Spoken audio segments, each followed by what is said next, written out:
Hello, ladies and gentlemen, and as always, thank you for watching. We're honored today to be able to visit the International Towing Recovery Hall of Fame and Museum, getting a little bit of early sneak preview before all the crowds start coming in. We got a gentleman here that's going to walk us through and talk us behind the scenes. What is your name again, sir? My name's Frank Johnson. Frank Johnson. I'm Ron. Nice to meet you, sir. All right. Well, as our guests come to the museum, they'll enter through the theater. This is our nice theater here. People get to sit down in these fun retro benches and watch a video. It's about 7 minutes. It's got some good history on the industry and why we're here and how we come to Chattanooga. We're still a work in progress. We have a few things there we need to get hung up for the weekend. Those are some new additions to our displays. I'm a work in progress. Life is a work in progress. Yes, sir. Yes, sir. Well, we do have some exciting new exhibits for our guests. Even if you've been here recently, these are things that are just now open for us to the public. We have a remembrance room just to your right there. And what this will do is we will display the gentlemen that get put on the wall of the fallen each year. So I'll have in memory of their photos. Very sad. Yeah, this is a quiet space. Miss Marcy Graziano decided that we needed a quiet space for people to reflect and to have a time, a moment to take and think about these things and honor these gentlemen that gave their life to do their job. We've also added some digital features. We'll have this database open. People will be able to search and leave messages under their loved one's name, or folks that, friends or family, they can leave messages. This is a fantastic idea. Yeah, it was a great idea, and we're executing it pretty good. We still have some things to polish on it, but we got it open for this year's event for the 2025 wall ceremony. Again, it's just a nice quiet space for people to reflect on, the unfortunate aspect of the industry.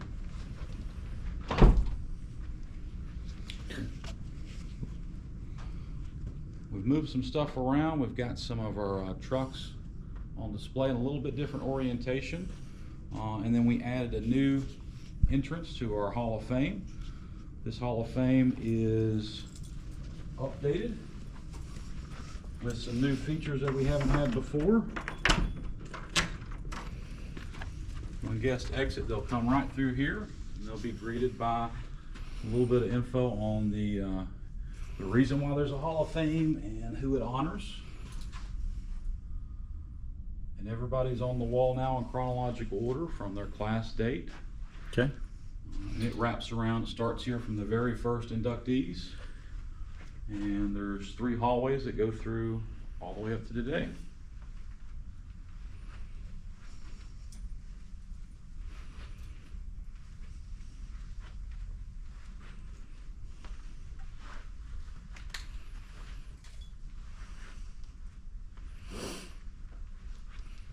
So I know the reason a lot of these are on the wall, but can you give the viewers a little background on what it takes to be inducted into the Hall of Fame? Yes, sir. The Hall of Fame represents the best of the industry. These are people that have been professionals in the industry for many, many years. Most of them are business leaders. A lot of them are innovators. So these folks are elected and inducted into the Hall of Fame by their peers.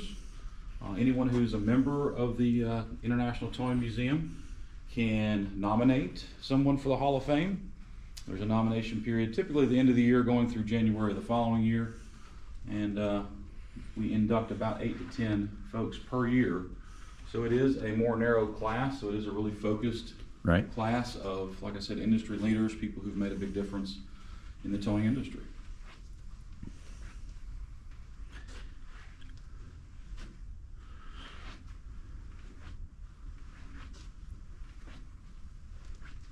And you'll see we've added some things, some context.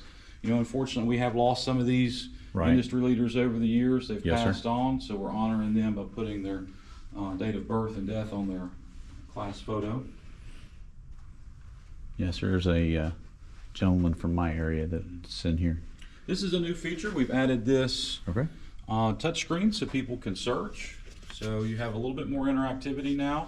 With the Hall of Fame, we've updated our binders, and we're continuously updating our binders to reflect the biographies of all these men and women.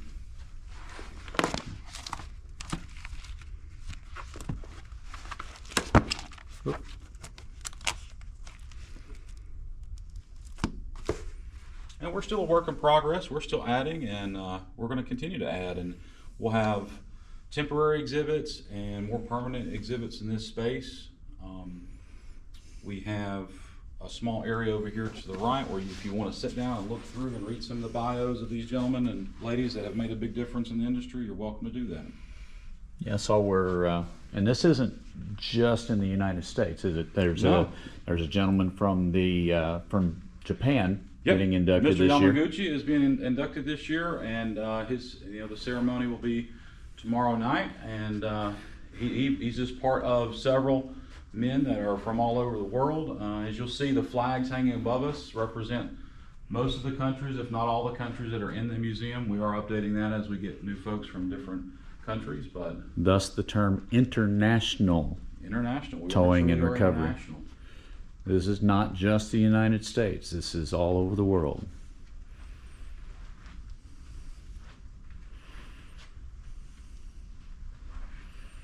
And we do recognize both living and passed on people in the industry, so you can, even if you have somebody that you want to induct that's not with us anymore, you can posthumously nominate them for Hall of Fame. Okay, I did not know that. Yeah. Did not know that. Then as you exit the Hall of Fame, like he was saying, here's a gift shop, which money proceeds from this and the auction that's going on tonight go to help the museum and all the these Survivor things. Fund and the Wall of the Fallen and all the funds that come through this go back into the museum and support the museum showcasing the industry. Of course, this is one of the crowd favorites, especially for the kiddos. Now, big kids like me like it too. You get to play with a little mini rotator. So the amount of shocked faces from the little ones is always a great reward. And they sit here and just play for hours and hours. I remember we came to Miller when we got one of our trucks, and I brought my son Ethan. Of course, he's 6'2" now, and he would sit here and played in this forever. There was a gentleman here yesterday, a young man that was here, and he was flipping the switches on. And I said, "Hey, grab this gray cord on the ground here. This is what operates the boom." He goes, "Oh yeah, I remember now. I was a kid." When I was a kid, 10 years ago, and then of course he stayed here and played for another 5 minutes on it. So, Tater Tot, I love it. Tater Tot, love it, love it. So. We actually have also introduced another mascot called Axel. Okay. We have a whole storyline. There's books to support the Axel and shirts and other merchandise throughout the gift shop. All right. So what about? Of course, I'll go get some shots of the wall here shortly. What about the actual museum portion? Well, we kind of breeze through it, but if we go back through the theater, you have 2 galleries right now to explore with over 24 vehicles, all of them fully restored and in excellent condition, and that really blows most people's minds because these were all hard-working trucks at one point. I saw this one rolling into the showroom floor yesterday at the tow show. That's a fun one. It makes a cool noise, and it turns heads for sure. Everybody likes those old Chevys, and that one's really fun to drive. Old Holmes 440? It is. Yep. And it was featured, and it did a couple hot laps back in the day, and is monikered as the world's fastest. And for a 3-speed, I can guarantee it goes pretty quick. I heard it rumbling into the showroom floor yesterday. It was it makes an entrance for sure. It does. It does. We recently lined up some of the brass era vehicles. Of course, this first one here, this Cadillac, is a replica of one of the first vehicles that was a commercially viable tow truck. So this platform, of course, the innovator, Mr. Holmes himself. This was the first, I said, commercially viable product that they put out. One of his first designs, and the split boom design hung around for quite a while even after he was gone. It's an innovative way to be able to anchor and then recover. I cut my teeth on a 750. Oh yeah? Yeah, we started out with the 750s and moved on up as the new hydraulics came into play, and Yeah, we hear that a lot. We've got a 750 T-shirt in our gift shop, and it has done really well for us. People see that and reminded of their first experience with a big wrecker. You still have the 8, yep, there it is, I think, the 850 over there. Mm-hmm, yep, the Dad's is always a crowd favorite as well. It's a big behemoth of a machine. Mm-hmm. Makes a big presence, and its restoration is phenomenal. If you go look at it close, the before and after pictures that are over there really show that how hard a working truck it was and what a machine it was when it was in use, and now it's fully restored on display here.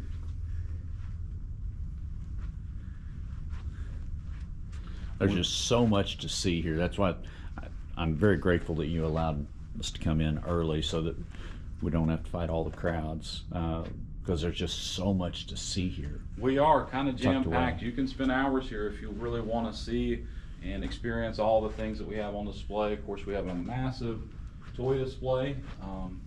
One day we'll have the official Guinness Book World Records of world's largest toy tow truck display, but right now you can see you're working on it. Okay, yeah. Good, awesome. We don't have the official title, but yeah, I would assume we would get it pretty easy if we get the Guinness people over here.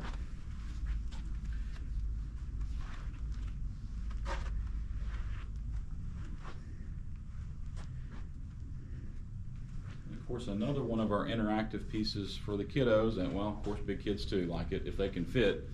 Is the 1970 Coney. That's one that was donated to us by Rogner's. Okay, this right here. All right. Yep, so kids can jump in this one, take a photo. Like I said, if you can fit, it's a tight squeeze. Yeah, let's see. I made it.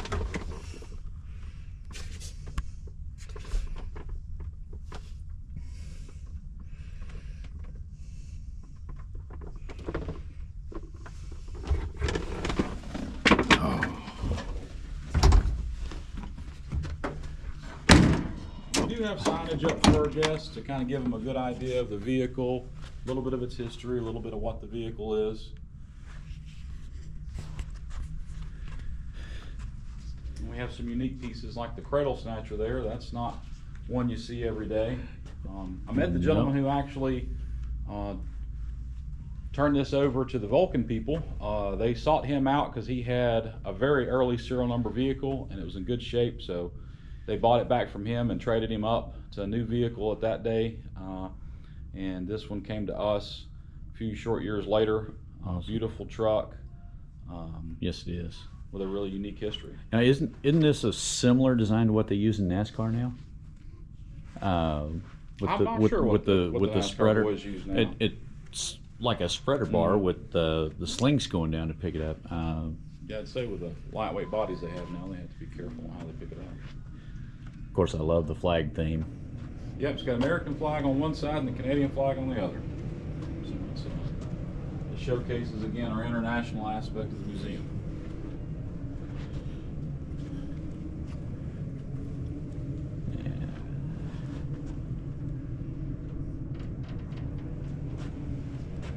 Yeah, like you said, we could spend hours in here. I don't want to waste a lot of your time. Again, I appreciate you taking me through this. Yeah, there's tons of history here going all the way back. This is a World War II vehicle. It was in the Red Ball Express supplying the troops in Europe. Lived over there for many, many years, and then a group of guys got together and brought it back over to the States and brought it home. Started life here in Chattanooga, Tennessee, just a mile or two down the road, and went to France and came back. Went to France for actual service? Wow. Red Ball Express is the mission it was on. And there's the Holmes 850. Yeah, I've got the hood up on it. People always want to see the engine on some of these big old trucks, and so we've got the hood up on a couple so people can kind of see behind the scenes. And of course, there's one of O'Hare's vehicles. Yeah, those are beautiful trucks. Yeah. Really. Grazianos are huge supporters of the museum. Yeah, we always get folks asking about those vehicles. Were they really tow trucks? And yeah, that was historically accurate. People would take heavy-duty frames and then add their wrecker body to it. Certified wreck master. So am I.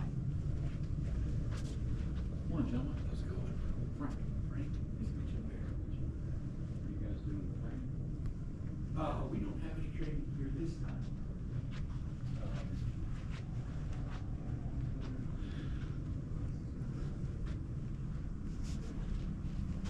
he's got some other people he's taking around. Just the history of this is amazing. That right there, just look at that gorgeous old truck.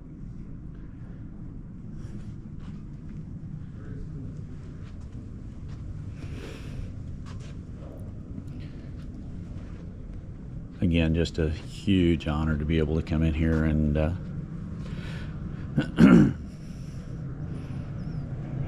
help spread the message, especially about the museum, the Wall of the Fallen, and the Survivors Fund. There's a lot more to come this weekend. Ladies and gentlemen, we're here with Mr. Bill Graziano, current president of the International Towing and Recovery Hall of Fame and Museum. Mr. Graziano, hello. Please. Good afternoon. My name is Bill Graziano. I have been involved with the museum since 2003. I'm also the owner of O'Hare Towing up in Chicago. In case you were wondering, that's the people who did the first tow truck reality show. We did that back in 06 and 07. That was Wrecked, Life in the Crash Lane. So I personally have been involved in the towing industry, or towing in general, for the last 45 years. So it's been a long time. I got some miles in my boots.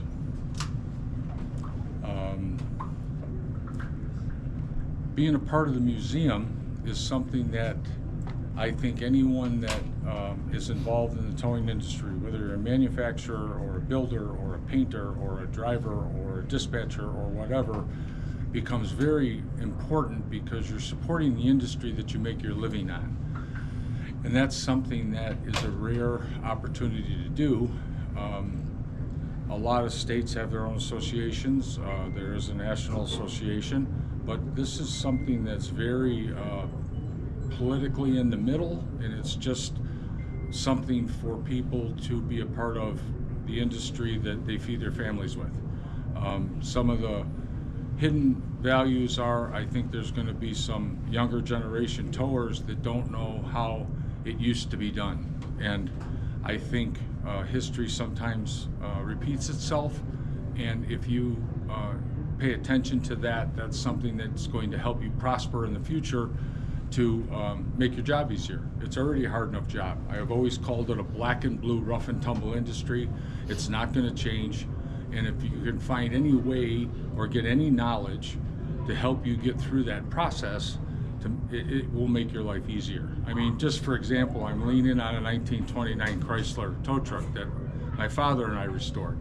The comical thing with it, and it's probably the reason why most tow truck drivers back in the day had huge arms. This has a hand crank to where you actually have to raise and lower the vehicle by hand, versus something like this Holmes unit where it's power operated, but it's still something that's a mechanical machine. On the other side, you'll see some hydraulics where that's a one-finger operation. A little farther down the road, then you'll start seeing remotes and flying drones and cameras and all kinds of stuff. So that changes that. So that's just a way to be involved in the organization, and a way to help you get through. If you're new to the towing world and towing business, I think it's important for you to know where your roots are, and to have a chance to intermix with your peers.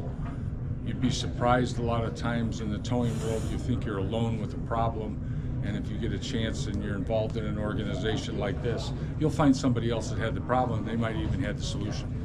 So that's part of what the importance is.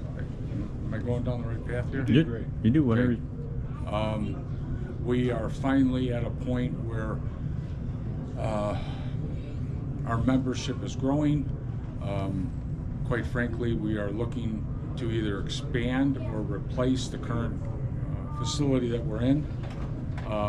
Back in the day, the towing museum was a 45-foot semi-trailer, and it was all mobile. There's a picture of here somewhere. For the record, I hate that frickin' thing. My dad used to make me tow it all over the country. It was a mobile museum, quite frankly. At some point, we ended up with a brick and mortar building in downtown Chattanooga. It was very cool. It was an old car garage, or like an old dealership. It had a corkscrew. What's that? 1993. To kind of give you the idea how long ago it was. It had a corkscrew ramp to get to 2 different levels. However, when we purchased it, we found out we were unable to use the upper level because, one, the trucks wouldn't fit and there was some code issues. Fast forward to current day, we found this facility here. We have just in the last few years expanded the bottom half, and we are aggressively searching to figure out if we're going to remodel, rebuild, expand, or find another facility. And we've been on that hunt for the last year or two. We have trucks in the museum are officially called artifacts, which is kind of weird for most people. They want to see trucks, and a lot of the stuff that's towing related is all artifacts. We have gotten a very good system in place to categorize them and to inventory them. And part of the problem now is that we have so many in here, and they're beautiful, and we love them all. They're fragile, and they don't do well outside in the weather. I started, my dad and I started with a Home 750, so I know about the hand crank arc. Booms were still extendable booms, but the hand crank. That's crank. different than what this is. This is right. A chain hand crank. Okay, yeah, The gotcha. 750s were hand cranks to support the booms. But Correct. The winches were mechanical. Correct, yes. This one's straight up. Mechanical. This one's straight up. You need big arms. Brute force. Everything. Gotcha. Okay, the winch itself is mechanical. Yeah. Yeah. So, can you imagine? No, thank No. you. Fucking guns in that thing. Oh, jeez. We have an international flair. You know that it's an international organization. That always surprises most people on how far out the tentacles of towing are. You know, from Africa to Japan to, you know, everywhere. France, Canada. I mean, you pick the country. In fact, tonight we have our Hall of Fame induction for the 2025 inductees. I'm very proud of all of them. You yourself getting inducted this year. Weirdly, I'm one of them, so it sounds like I'm doing a little self-talk here, and I'm trying not to. But we have one fella from Japan, and it's something that's just very special. And I think there's a lot of people in the towing industry that feel like they're all alone, and they have all these problems, and they don't, you know, or issues, or questions, or concerns, or you know, whatever. And I think the brotherhood in the towing world stems from being a part of, you know, this organization. And I really, honestly, in my heart, feel that if you've never seen it or been involved in it, it's going to do nothing but help you down the road.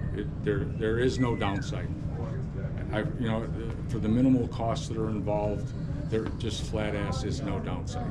So if you're going to make this your living, and you're going to, and for whatever reasons you do, mine have always been I like to help people. Yes. Some people want the help, some people don't. Either way, it's helping people. Other people say they want the challenge, and we're all in the same boat. But I've never seen someone with the organization that has joined or became involved that regretted it. It's all positive from that point on. And I've seen some people for years standing on the outside looking in. Now we're at a point where if they're not in, they're kind of missing the boat. It's shame on them for not jumping in with both feet. And you can get at level whatever you want. You can become a member, you can run for the board, you can help with your checkbook. 1,000 different ways to do it. There's volunteers, there's all kinds of processes, but no one has ever told me, boy, I really regret meeting, you know, people at the museum, or being a part of the museum, or being a part of an event. I've never heard that. So I strongly, you know, recommend that. I mean, what do you got to lose? This is just the beginning. Tomorrow, well, later today, this place will be packed. And then the Wall of Fallen ceremonies tomorrow, which I'll have that on video too. But that is extremely emotional. Just a heads up. course, I love this little cutie tow mater. As most of my viewers know, I've got little plush maters in my trucks. A lot of people ask why we have the little plushies in the trucks, and that's in case we get into a situation where there's young children and stuff and involved in a crash, and we give those little plushies away to the kids, just something to help calm them down a little bit. But there's all kinds of levels of membership, and there's the Survivor Fund, which is near and dear to my heart. So I'm Jeffrey Godwin. I am the first vice president of the International Towing and Recovery Hall of Fame and Museum. I'm also very privileged to serve as the chairman of the Wall of the Fallen and Survivor Fund committees. The museum started in 1985 with the Friends of Towing, and in 2005 we began the Wall of the Fallen project to build the wall, as well as to start the Survivor Fund and raising money for the families of our fallen. So we in 2006 unveiled the first names on the wall. I believe it was 92 that year. I believe we had 92 names the first year when we unveiled in 2006. We also began to give money to the families back then.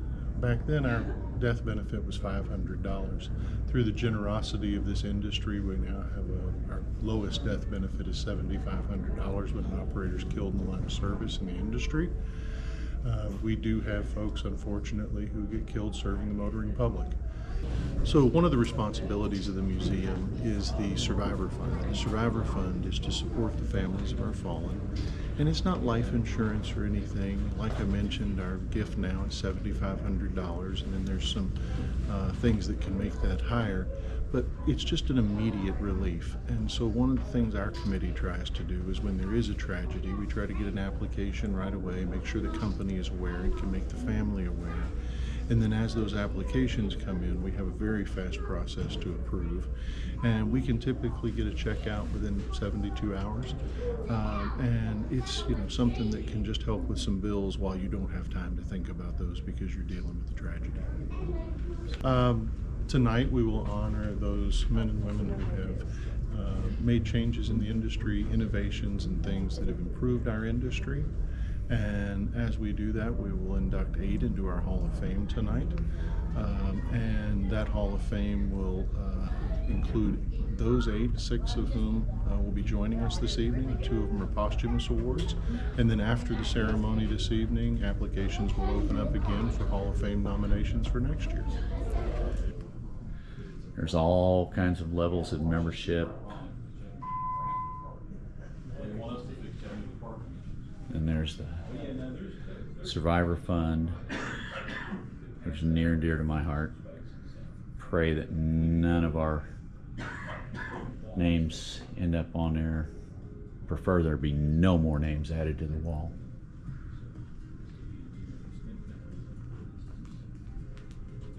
So it's one of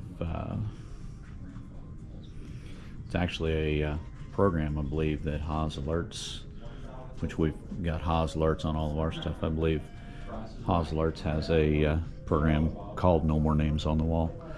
I'll try to get with one of the gentlemen from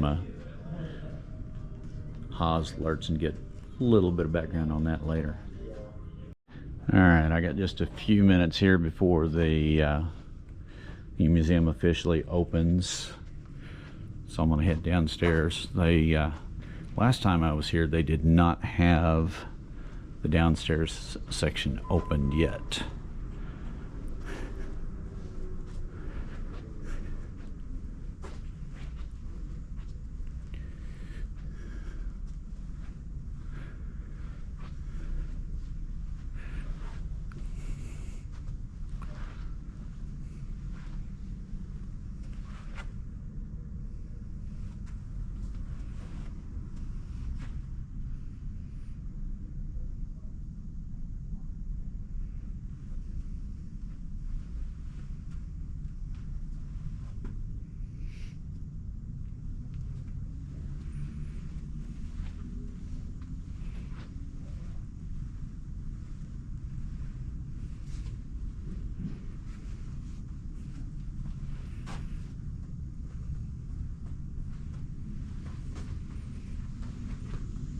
Actually, Tom,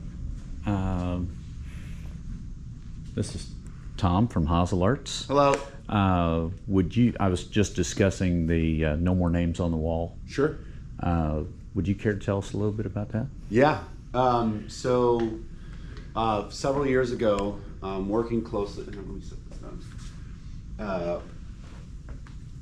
So several years ago, I had the privilege of working closely with Jeffrey Godwin, who is the first vice president of the Towing Museum, and he's also the co-chair for the Survivor Fund.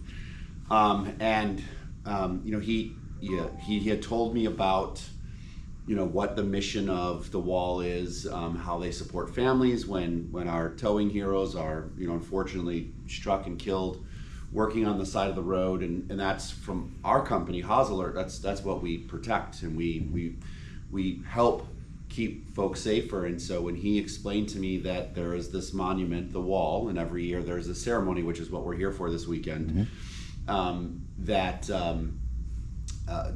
families come out, their names get put on the wall, and then certainly the Survivor Fund provides some monetary funds to those families in need when their loved one is no longer with us. And so I had said, well, I think the ultimate goal would be no more names on the wall. And so it's a hashtag that we created. It's a program that I created. And so what HAZMAT wanted to do is just educate folks, not only about the wall, but about the museum, and really, get the public to understand that they need to slow down and move over.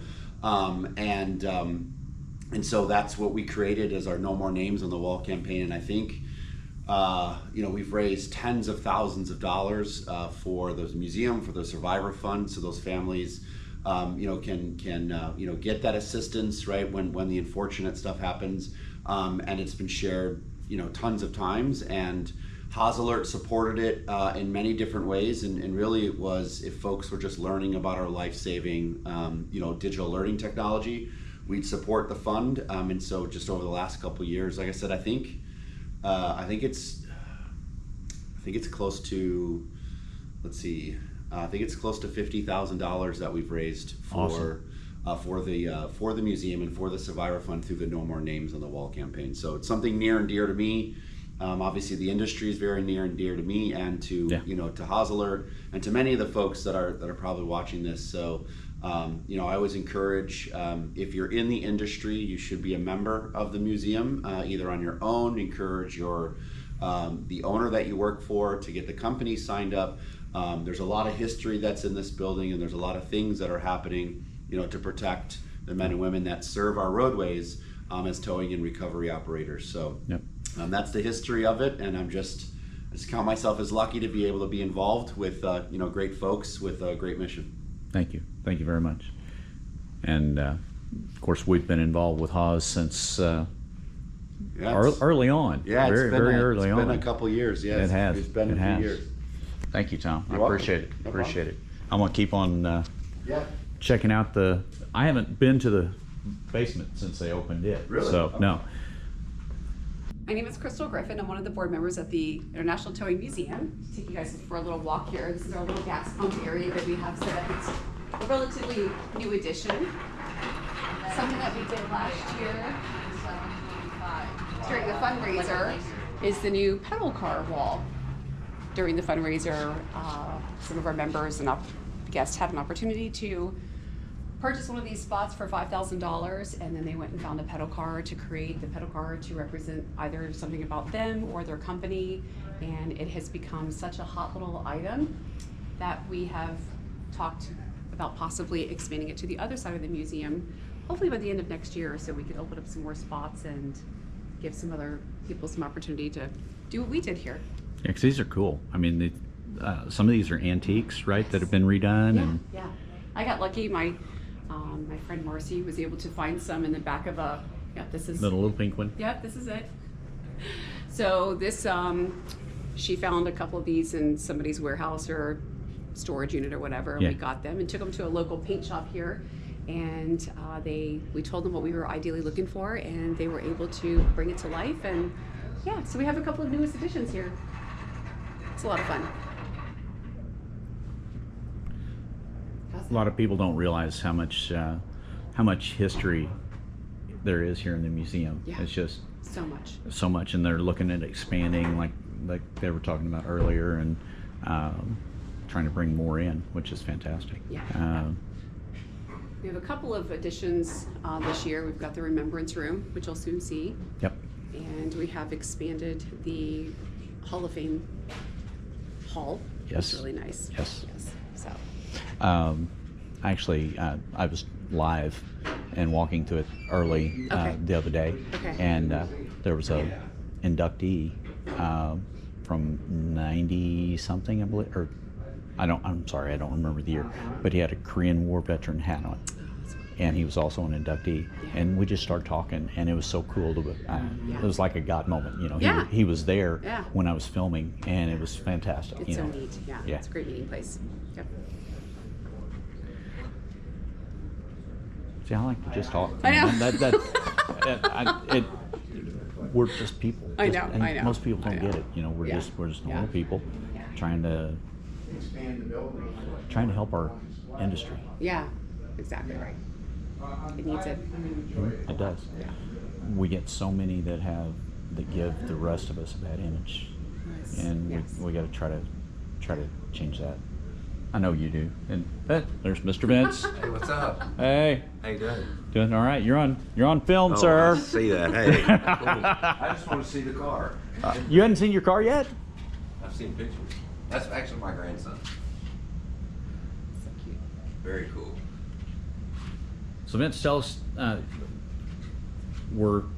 doing this for the museum. Yes. I can edit this, whatever. Would you like to tell us about your car? Sure. So my grandson was born Monday night, premature.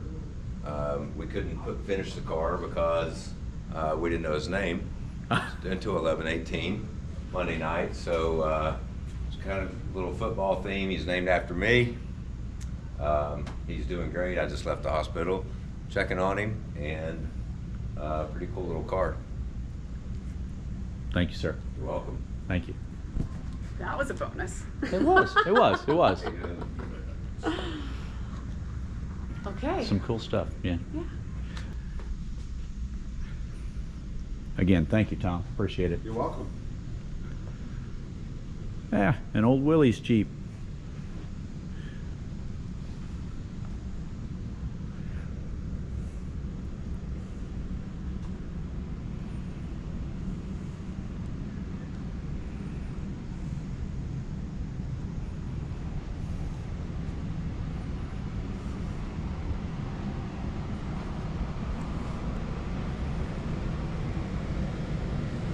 For those of you who may not ever get the opportunity to make it to Chattanooga, you know, try to give you a good overview here. May not be able to see everything in detail, but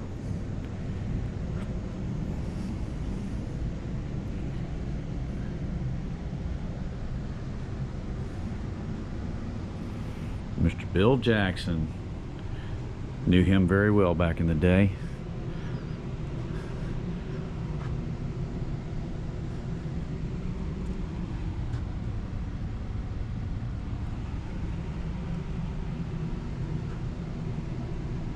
Bought our first set of air cushions from Mr. Jackson.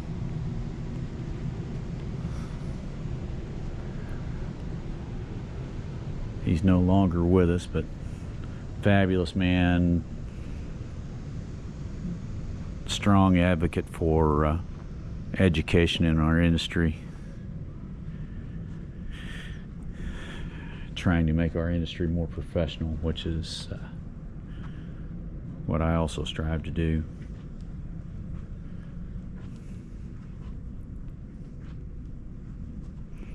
Some beautiful, beautiful equipment in here.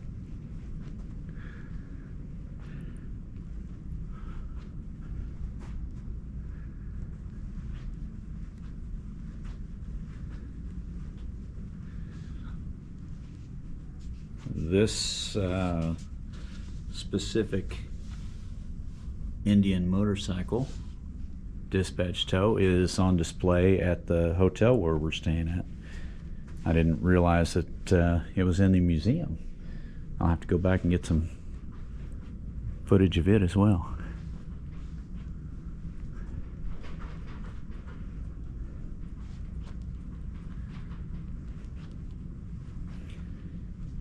Trying to keep the camera as steady as possible. I bought a gimbal specifically for this event. I've tried it out several times, and it wasn't working this morning. I don't know what was going on. It's fully charged and ready, but anyway, that's not the point. This still works. Man, there are just so many things here to see.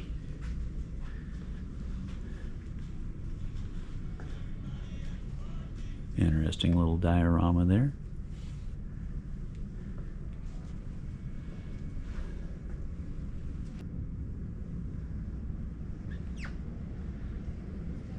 Alright, this is probably about all of the private footage I'm going to be able to get of the museum itself. Again, some fantastic equipment here. This is just the first of many videos to come, hopefully, here from this weekend. All right, ladies and gentlemen, we are taking one last tour through the museum before we head out and go home. We have the new inductees, class of 2025 for the Hall of Fame. The museum has been fantastic. We've got some great interviews from some wonderful people, innovators in the industry. And much like this, may God continue to bless this industry and guide its efforts. Mr. John Hawkins II. As always, thank you for watching, and God bless.